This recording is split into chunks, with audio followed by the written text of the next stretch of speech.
உறுப்பினர் முனைவர் திருமதி தாரகி கத்பட் அவர்கள்.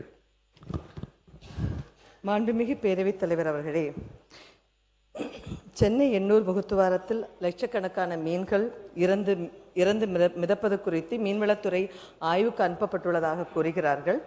இந்த கொசுஸ்தலை ஆற்றை நம்பி நெடுக்குப்பம், தாழங்குப்பம், முகத்துவார குப்பம், எண்ணூர் குப்பம், சிவன்படை குப்பம் உட்பட்ட கிராமங்கள் இருந்து வருகின்றன. இந்த ஆற்றின் அருகே பல தொழிற்சாலைகள் இயங்கி வருகின்றன.